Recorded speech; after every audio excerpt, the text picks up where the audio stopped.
All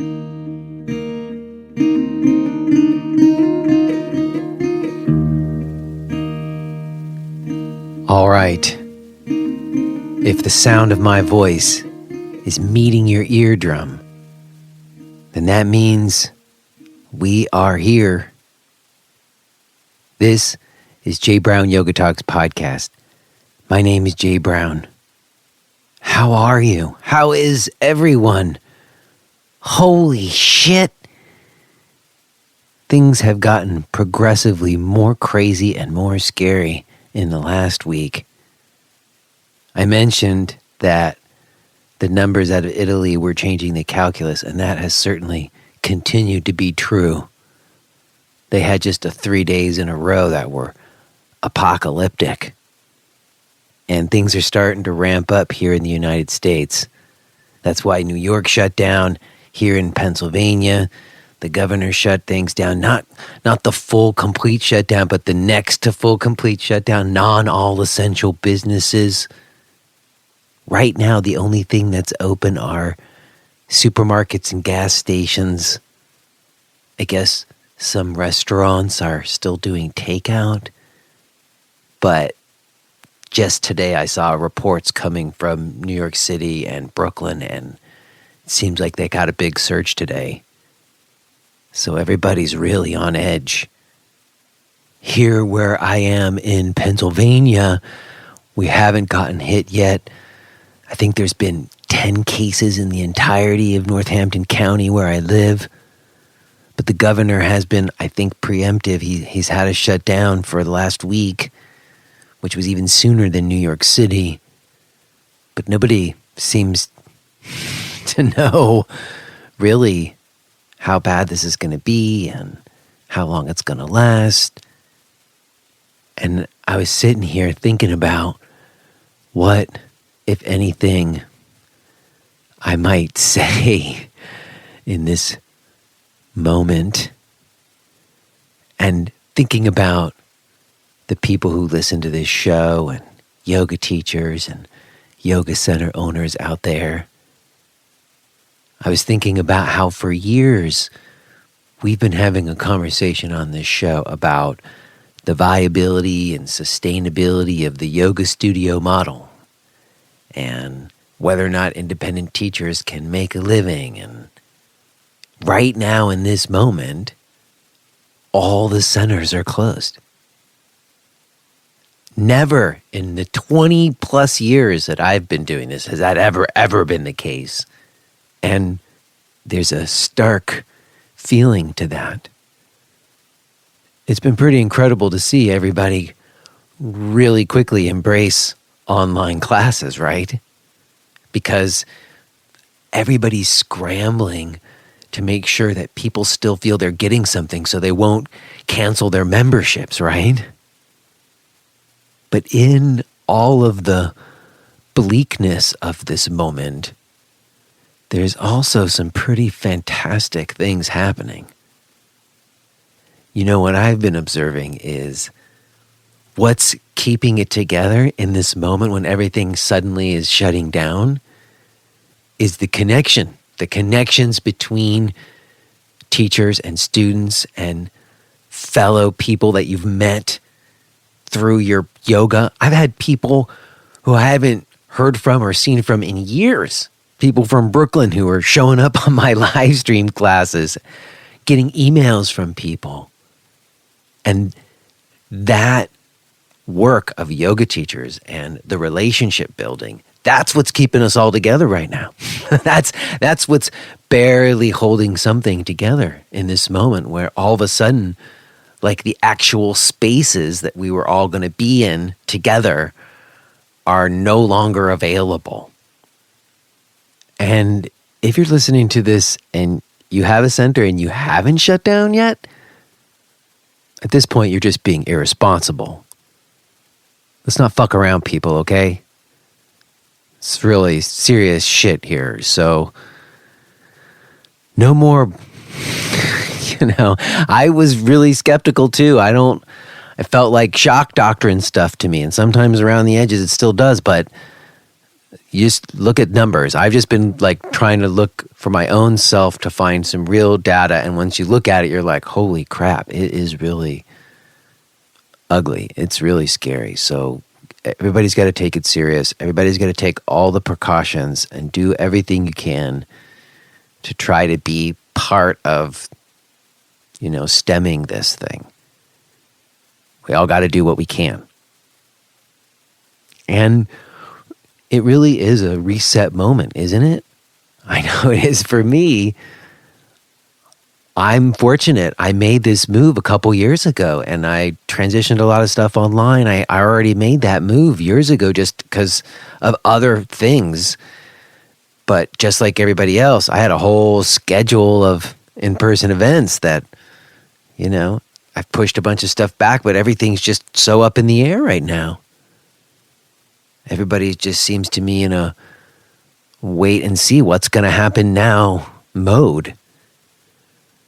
It's really not an easy place to be, is it?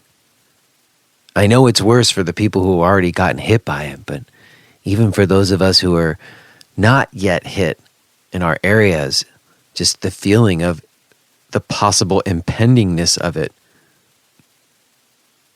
I will say, though, the yoga classes have been pretty profound this week, haven't they? It is amazing what a consistent, simple ritual of breathing and moving can do in a moment like this. I know for myself and seemingly to all the people who've been showing up to my live stream classes, just something that feels consistent and calming and nurturing. The value of that right now is unbelievable. So it's a moment for us to really walk some walk. And I do think it's lovely, all the outpourings and the free offerings. But everybody be careful. Be careful, okay? Don't do everything for free on Facebook, okay? Maybe some, but not all of it. I think this is a moment to make the real connections between you and the people who are practicing with you. That's what we have to go on right now. And a few weeks back, before any of this hit like it has, I made a connection with today's guest, Michael Hayes.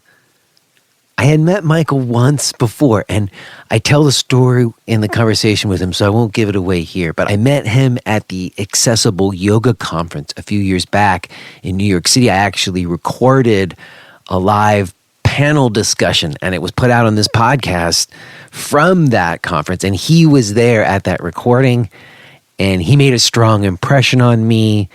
And then he sent me an email a little while back, and it led to this conversation today. And we talk about a range of different things, but just to mention that we did record this some weeks back, so we don't talk about anything with the virus. And I think maybe that's okay. Maybe we don't have to talk about the virus for the next little bit. What we do talk about is really interesting. Michael has a strong viewpoint and was an early pioneer in the accessible yoga world. And I just had a load of fun having this conversation with him. So I'm excited for you to hear it today. Before we do, as I mentioned, we are in a bit of a reset moment. And I want to say something to you about today's sponsor, Karmasoft, because in this moment of reset, it might be a good time to consider the switch. If you don't know what Karmasoft is, if you haven't been around, it is a studio management software system that I used when I had my center in Brooklyn. And as I've been saying for a long time, Karmasoft was created by a yoga teacher and a yoga center owner for yoga teachers and yoga center owners. And that's reflected in the pricing and the kind of customer support you get. And right now in this moment when everybody is scrambling, you want to have somebody you can work with and not like some big freaking corporation where they just send you those fucking emails, right? So listen, now might be the moment to check out Karmasoft. Go to karmasoftonline.com. This episode is also supported by longtime podcast premium subscribers Robin Holder and Emma Slightholm. Robin and Emma were one of the earliest people to ever sign up as podcast premium subscribers. They've been supporting the show ever since, and that kind of listenership and support really makes a difference. Thank you so much. Other than that, I am holding down my regular schedule of live stream classes, and you can find out about that with all of my stuff at jbrownyoga.com. If you are super in a bind right now, just reach out to me via email. We've been hooking people up who are in a bind and really in need of some practice. So if that's you, shoot me an email and we've got a way to help you out. And with that, I think we're good. I will touch base with you on the other side, but let's go ahead and listen to this conversation that I had with Michael Hayes.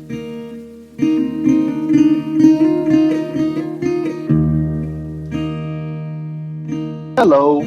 Hello, Michael. Hey, Jay. Yes. How's it going? Pretty good. Can you hear me okay?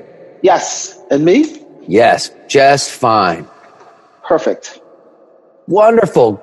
I'm so glad we managed to hook up today. Thank you. You're welcome. My pleasure.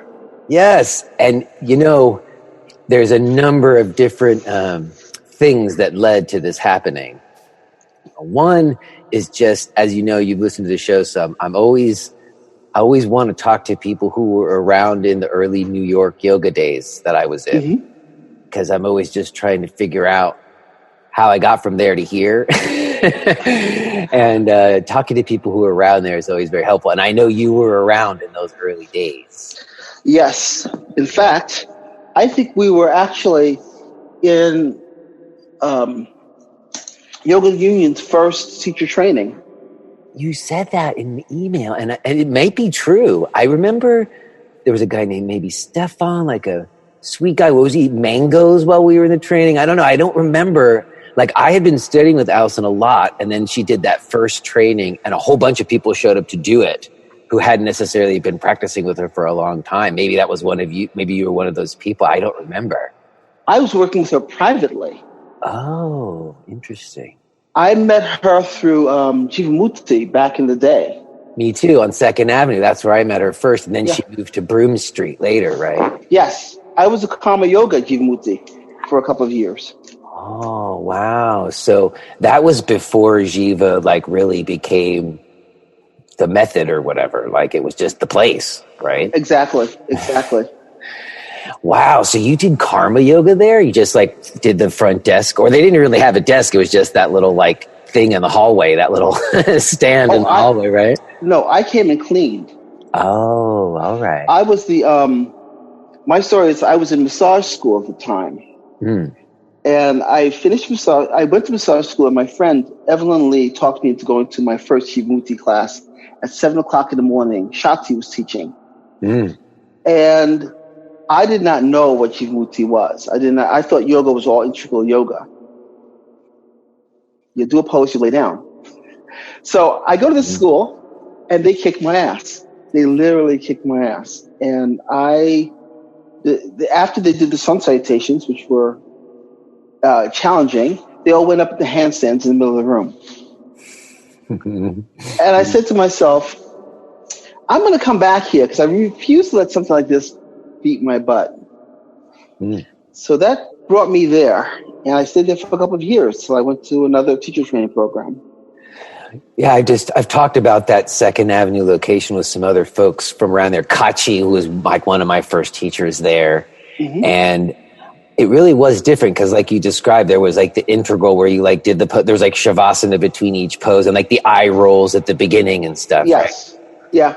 But Jiva had the music and the incense and it had the flow, right? That's what became known as flow. Yes. And I struggled with that school because, I could not do almost half the stuff they were doing there. And so I'd go there and I'd practice 1 or 2 classes a day. I was obsessed. Mm-hmm. And a lot of the Karma Yogas there we were all talking. In fact, most of the Karma Yogas there became yoga teachers, and they all said, "Oh, we'll never become yoga teachers." What is his name? It doesn't matter. Mm-hmm. And they all started little yoga schools all over the place when Jivamuti changed their routine of giving them lifetime memberships. Oh, that's right. Well, I remember. That's interesting. I hadn't heard that distinction. I know that we've talked about how when they did start to do their trading, like their first trading was free. And then once they started charging money for it, I talked with Lily Amid. She was in that training. Mm-hmm. That's when Leslie mentioned they made it like mandatory that you had to come to Kirtan on Friday night or something. And they like kind of initiated a bunch of new rules. Yeah. And a lot of people, I think Allison was one of them, sort of like made a little bit of an exodus, like some people left. Oh, yeah. Mm-hmm. So what was this other thing you're talking about, lifetime memberships? What's that about? I thought they did a lifetime membership. They paid a certain amount of money. They had lifetime memberships, which made all of the classes a little cheaper for the people who were coming on a regular basis. Huh. And I thought that was, they did a lifetime membership, and people were very upset because when they moved to this other place, and the people, I think, who were doing lifetime memberships, it was no longer a lifetime membership anymore. Mm. And that's was a lot of all this splintering. Mm-hmm. Interesting. But I also hear what you're saying because, we also, where I really remember you from is the Accessible Yoga Conference that I was at. I meant to look up when that was. It was a few years ago. Do you remember when that was? It was at least 4 years ago. Yeah. I mean, it was very early on in the podcast. It was one of like the very first times I did where like it was a panel of people. Yes. I didn't pick on a topic I didn't really know anything about. I believe it was on ageism. That explains much. I mean, I was there to learn, but it's not like a topic I know anything about, and it was a real experiment for me. I've done it like another time, once or twice, but it's a real challenging thing for me. It's not like this, just talking to somebody, but I remember you know why? Because I was kind of doing this like get to know everybody thing on the panel. Mm-hmm. And it took quite a while, and you raised your hand. I'll never forget it. You said, "What does any of this have to do with ageism? Isn't this supposed to be a panel on ageism?" And I just loved it. You were like this no bullshit guy in the room who was like, "Let's get down to business." And you focused the whole room, and we got to a discussion more of it. So wow. I made like a mental note. I was like, I always want to talk to that person, the one who cuts through all the bull and gets us on target, Mm-hmm. So I've had you on a list, as I said in email, for a long time. So all of this convergence came together, and here we are. Well, I have always been sort of a hermit doing my work. And because of my assistants, and I was creating a board, they got me I started to listen to my first cast, what you're doing now, what we're talking now, podcast. You are the only podcast person that I listen to. Wow, that's cool. So since the Accessible Yoga Conference, you've been listening to the show? Well, they told me you were going to be doing that, so I wanted to, and I didn't pay attention, so I started listening to your podcasts, which I found really interesting and intense and humanistic, which I really appreciate. I was going to get on your case at the beginning, saying you, with your back problem, you should be seeing the Traeger person who's doing, because he's the perfect person for you because he does yoga, and that would be a good way for you to get body work done. Well, I really appreciate that because I don't indulge myself in much body work, and it was something I was thinking about. And when I thought about what kind of body work I would want, it was definitely something more like a Traeger approach or something like not like like a oil rub massage, but like some other kind of more subtle work, or even like a cranial sacral or something. Seemed like that would be good for me. So I appreciate that observation. Well, I'm a body worker. Yes, so I know that about you because that were you doing that before you got into yoga, or did they happen around like the same? Were they simultaneous? It was exactly the same. Well, I got my license, and then I went back to Djibouti to try to do the stuff. So it was around the same time. I was doing it before, but I got licensed, and I spent a year doing it at Swedish Institute. That was my first take into it. Mm-hmm. And they sort of worked hand in hand because it really helped me to understand the anatomy. We also have a connection to Leslie Kavanaugh back in the day when he was on Houston Street. Mm-hmm. I took his anatomy, looking at yoga through the eyes of anatomy, and that changed my working with the breath completely. Right. So yes, we both studied with Allison, and then we both learned from Leslie, so we have a lot of same influences. Very interesting. And all right, well, I also was doing a little research to talk with you today, and I found this article in the Daily News from April 2011. Mm-hmm. And it had a headline that said, teacher starts plus-size yoga studio after he gets tired of being the biggest person in the room. That would be me. And I thought, we were together at that Accessible Yoga Conference, but it seems to me, were someone who is kind of having that kind of conversation, maybe before that became a conversation. It's certainly become more of a conversation than it was back in the day. Yes, absolutely. So go ahead. I've been playing with it for a long time, and I got it in the I got into the limelight through the New York Times, which brought me headlong into it because I was not expecting it at all. They interviewed me and they put me on the half a page of the New York Times, and this was some time ago. Mm-hmm. And there was a big controversy because people thought, because I was only working with large bodies. Mm-hmm. That was my thing. It was like, I'm sorry, I'm only working with large bodies. So they thought of me as a segregationist because of that, which I found fascinating. Was it always called Buddha body? Yes. Yeah, okay. So that was your name from the beginning. And that's interesting. So because you were saying this is only for bigger bodies, people were criticizing you for that. Yes. There was only 3 people doing this, and I found that out through the New York Times, which was I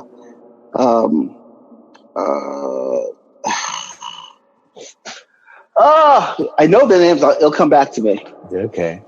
And we were doing there. I was the only, but there were. One was she had a video out. I think she also wrote a book, and she was a plus size model, which I think stopped and became a physical therapist. Was studying physical therapy, and then there was what is her name? I'm terrible with the names too. You're totally forgiven. Yeah. But there were 2 people there. But again, it became a conversation much more in the more recent years. I've had a couple of people on, Amber Carnes and a woman from Curvy Yoga. I've had some folks on talking about, yoga for bigger bodies. But back then it wasn't so much of a conversation. No, it wasn't. And I was struggling with the fact that, I'd go to Allison West and I'd get one position, and I'd go to another person to give me another position. So I had to stop and figure out what position works best for me and why they weren't working for me. And that's what the whole conversation with myself has been about for the last 20-something years. And that's interesting to me, though, because, I remember I studied with Allison, and what I always appreciate about her is she had a wealth of information at hand. I believe she had an art history background, and she had studied all these different styles. She had done the Shivananda, she had studied Iyengar, she had practiced Ashtanga, and then she was sort of like a cataloger of that information. And you could really, and I felt that the training with her was very almost like a comparative analysis sometimes. This is how it's taught in this school, and this is how it's taught in this school. I love that. It opened me up to different, because she brought all these other yoga teachers in the room to talk about the different types of yoga, to take us through the process. And that was really helpful. Yeah, that was sort of the point I was getting to, because one of the things I really valued about that training is she wasn't giving us just one thing. She was exposing us to a lot of different things and a lot of different possibilities, which I think also made me feel a little bit emboldened to make some of my own choices too, like you're describing. That impulse in you to say, oh, well, how do I make this right for me? sort of have to, sometimes someone has to give you the freedom to do that or something. Like some classes would never even put that idea in your brain. Where did that come from for you? Was that just something innate to you, or were there teachers who helped you have a sense of that? No, it wasn't teachers who, well, let me think about that. I basically, after leaving Jivamuti, I did the Shivananda teacher training program, which helped me to see the difference. And I came back very depressed because I was not happy with the alignment. I liked the philosophy. It was very helpful. And I worked by myself for a year. I basically woke in the morning and I did a version of Shtanga, which was at my house in the morning and in the evening. And I did that for a year till I got stuck. And then I started working with Alison West. And we did privately. And she did this thing, we're working with the feet, that it was just really made me think about my feet and how that changed, how the weight changes from my feet to the knees, into the hips, through the diaphragm, and the whole bit. And I did her class, and I did the teacher training, which was really helpful to a certain point. And then I went to Leslie Kavanaugh, and his understanding of how the breath worked, the diaphragm, the mula bandhas. And I played with that for a couple of years. And then I began to play with something called Chin and Sang, abdominal work with the body work. And all those things led me to working with I did the yoga wall with Brian Lariers in California, which really changed it up for me. What's that? I don't know what that is. What's the yoga wall? You mean like rope walls, or what are you talking about? Yes. They call it the Great Yoga Wall, but it's the rope walls, yes. And what did that do for you? What did the ropes do for you? Because I just heard someone talking about the ropes the other day, like on another podcast, some friends of mine, and they were sort of talking about like an S&M thing, but like that there's traction and there's different things. So what did you like about the rope walls? What did it do for you? Well, I found the yoga walls in Iyengar, and I built one in my apartment. Okay. Because they weren't using the yoga walls enough, and I went and I got what's her name's book from the Iyengar, which I can't remember her name. You're worse than me with the names, but which one? The yoga, the Iyengar way? Which one was it? It's the Yoga Prak book. It was a drawing book. It was with a famous teacher. I'm looking for it now. You probably got a bookshelf like me, right? With a bunch of books on it right there, right? Oh, yeah. Funny. Yeah. So I did that, and then I found the Iyengar. After playing with it by myself and gotten to a certain point, I went to California to study and do level 1, level 2, level 3 by this Iyengar guy who basically created these yoga walls that have different links to them. And basically it helps, especially for people of size, it gives you traction. And after you have that traction and do the position without the wall, you have better range of motion. You have better way of lengthening yourself out. And it was really, was very helpful. So using the rope walls in a way is about providing you something that then allows you to kind of get off the rope walls. Is that what you're saying? Exactly. If you're doing Trikonasana or any other pose, or just hanging upside down, lengthening out the spine, because the ropes are on your waist, not on your ankles. So it'll give you the spine to release. And when you release the spine, just hanging upside down gets the diaphragm to not go into the belly, which opens up the rib cage. So just playing with that alone was just really fascinating. But I still use it today. I'm obsessed with the yoga wall. Huh. Interesting. Well, also what I hear you saying is that a lot of what you've done came out of self-practice. And that's true for me too, that there was a time like you where I did just stop going to classes and just practicing by myself and sort of sorting things out. And feeling emboldened to do that, feeling like I had the right to make choices. And 5 o'clock in the morning, every morning. Well, you certainly had that impulse. Were you making a living doing massage work throughout that time? Were you teaching yoga yet? I was not teaching yoga. Well, let me think. As I finished massage school and I finished my first teacher training program, I was not teaching yoga because I wasn't planning on teaching yoga. I was planning to understand what the teachers were doing and thinking. Because I'm a tinkerer. I like to play with things until I really understand it sensorially. And I never understood when I went to other yoga classes and you'd get that look on teachers' face where they have no idea how to work with you. Mm-hmm. And so you figure out working on your own, or hearing the line, just keep trying, come back, keep on trying. Mm-hmm. But never telling you, all right, if you do this, you'll be able to do that. And the reason why you can't do this is because of your belly. Everybody runs away from the belly. And I go right towards the belly. Well, it's so interesting that line, that phrase you said, keep on trying. I have a very specific moment as a teacher where I realized like I had to change what I was doing. And I feel like my practice became more accessible because it was always about sequences at some time. It was like coming up with your choreography for your class. And I was pretty good at that. And then one night I had come up with a sequence that I just thought was so brilliant. And then when I got to class the next morning, there's maybe 8 people there. And maybe 2 or 3 of those people were in any way, capable of doing what I had planned. Like the other people who were there, like what I had planned was really not appropriate for them. But yes. I didn't have a plan B. Like that was all I had to do. I didn't know, I have other tools at that time. So what did I do? I talked to the 2 or 3 people in the room who could do it. And then I was just like as encouraging as possible to everybody else. But like you said, I didn't have anything for them. And I came away from it feeling like, crap, that class was about me coming up with a sequence. That wasn't about what people in the class were learning. Yeah, that's a struggle.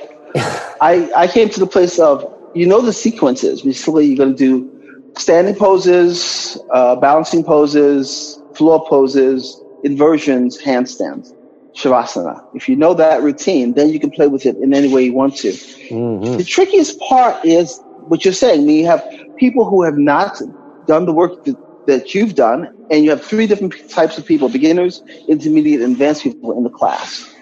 Now you have got to figure out how to feed all of their needs. And it's a constant, all right, working from where they are compared to where I want them to be. So I always have a plan, and then I have to let it go. Right, that's true. And also, as you said, you are very specific about working with bigger bodies. Mm-hmm. Like your class is specifically for that. Have you held to that all these years? Has that always been your class? I've held to that, and I've had some pushbacks. Specifically at, I'll never forget, I did the Accessible Yoga Conference in Canada. And one of the people came to me, and she was tall, but she was not large. There's a demographic between the Black community and the white community about what's large and what's small and what's good and what's bad. So I had to really come into that, and I'm still struggling with that. I'm actually considering doing regular classes for anybody, and keep on working the process I'm working.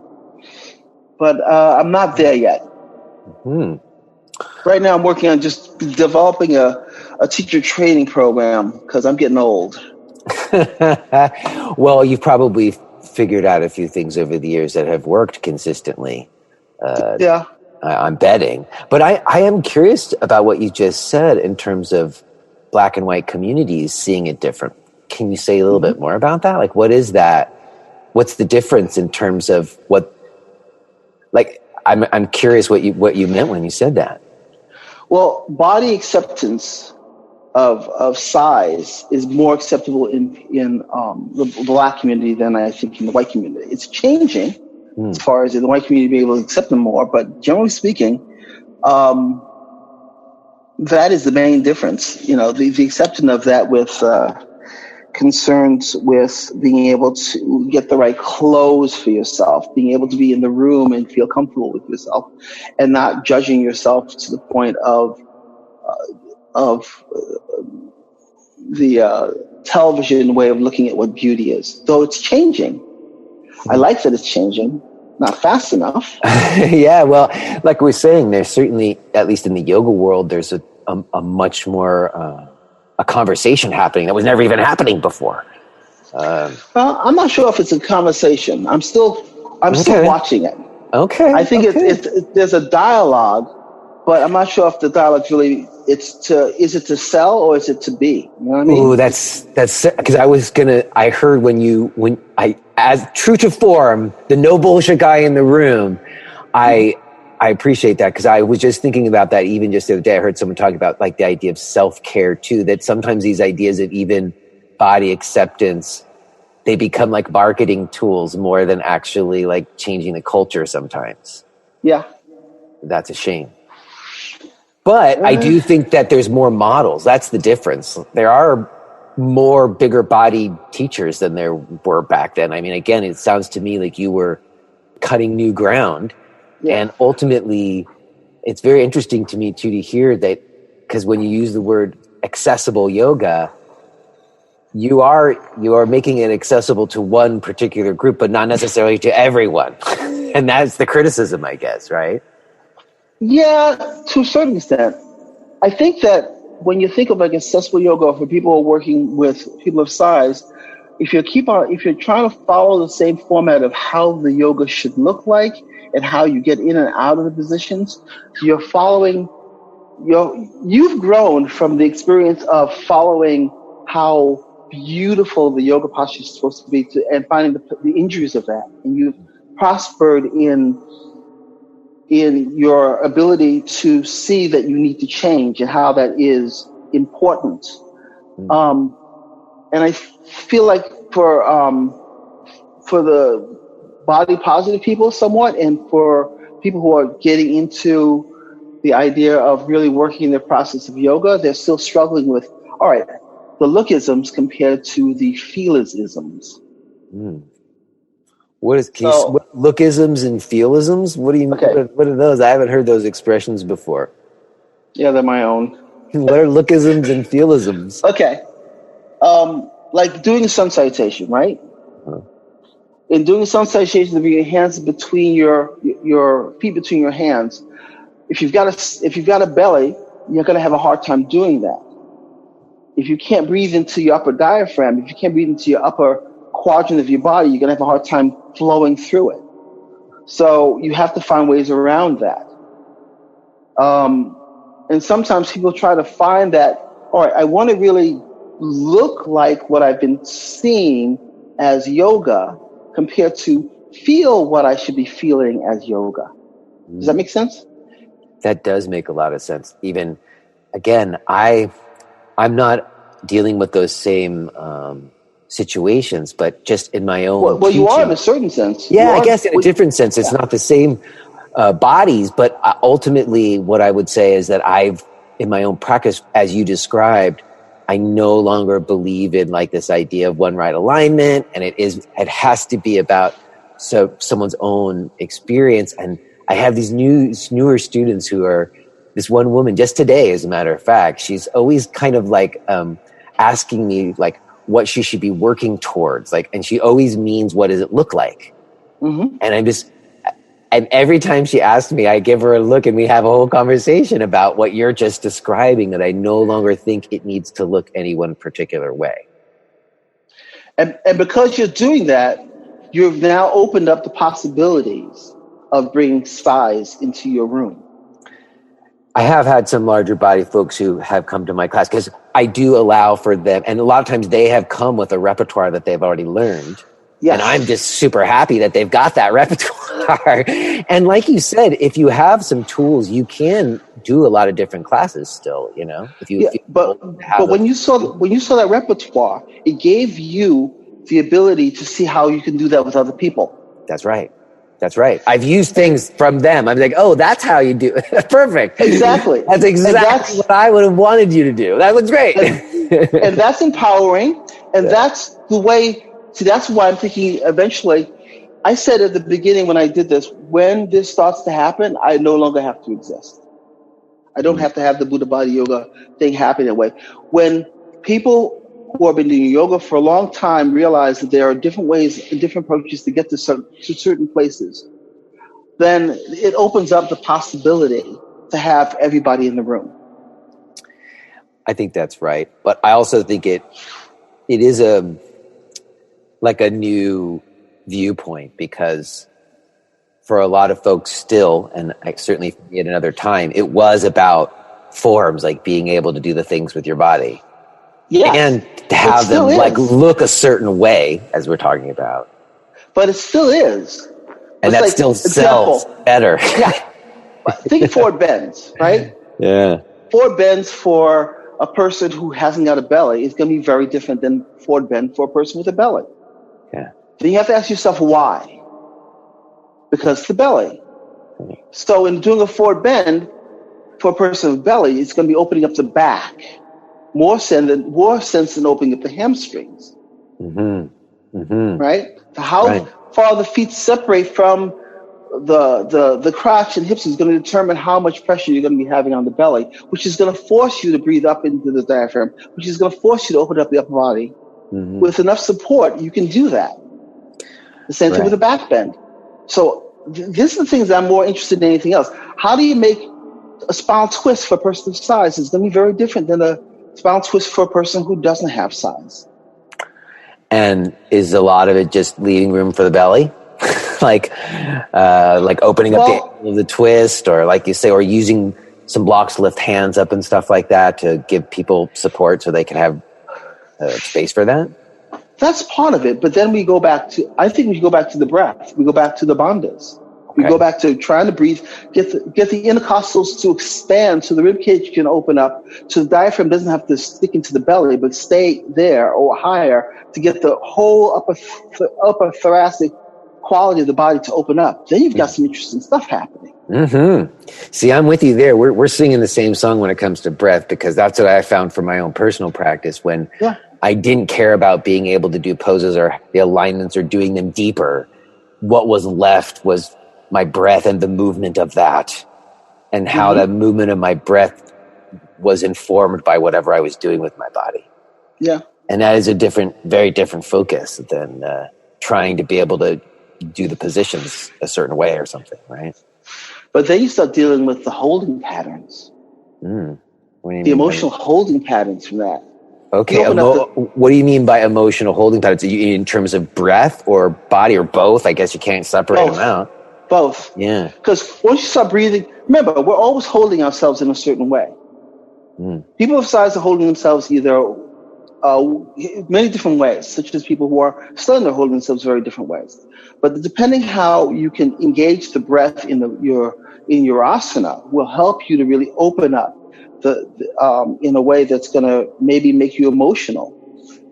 There used to be a lot more than now. When I had a lot more classes, I'd have to say 3 people out of every class would be crying. It's a big deal. So it's like you're changing, not just in doing the posture, but you're changing how they're holding their bodies. And if you can make it comfortable enough that they can sit in it, when they get out of it, things like walking down the streets, getting into cabs, being able to sit on the floor changes. Yeah, and there's always that sort of thing people would say, like, your emotions are in your muscles. I don't really like that. What I'm thinking is more of this like biopsychosocial idea of the body, and like you're saying, the way we hold ourselves is like a whole nervous system thing, where it's our being, and then to find ways to ease some of the protections and some of the things that we develop.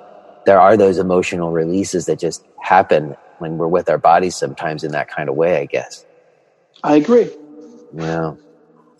And you mentioned earlier, you sort of described a class structure, which I know very well because it was what I sort of took from Jiva as well, which is this kind of almost vinyasa class. I mean, never called it vinyasa back then, but you start on seated with a little opening, and then like maybe some preparatory things, and you get up and do your sun salutations, and then maybe a little standing work, and then like you said, you go to the wall and you do your handstand or whatever inversion, and then you come back down on the floor and you do your back bending, and then a little whatever twisting, and then forward bending to final rest, like that kind of yoga class structure. Yeah, that's the general yoga class structure. From my experience, most of the yoga classes. Well, that's what's interesting about that is, I think Jiva and maybe like Matthias Ratti and Chuck Miller over on the West Coast, they're the folks who kind of came up with that. And they did sort of come up with that. Yes. That kind of, and they both had a performance art background, if I recall. So it almost had a little bit of a dramatic structure to it. Mm-hmm. And I always like that. My class still has some version of that as well. And I guess from what I heard, do you still have that in your classes as well, that kind of structure to it? I do have that structure in it, but I don't hold to it to that extreme. My classes are always an hour and a half long. If I could, I'd make it 2 hours long. Wow, you're still a 90-minute class? You really are old school, because nobody does those anymore. Even I reduced mine to 60 minutes because that's what everybody did.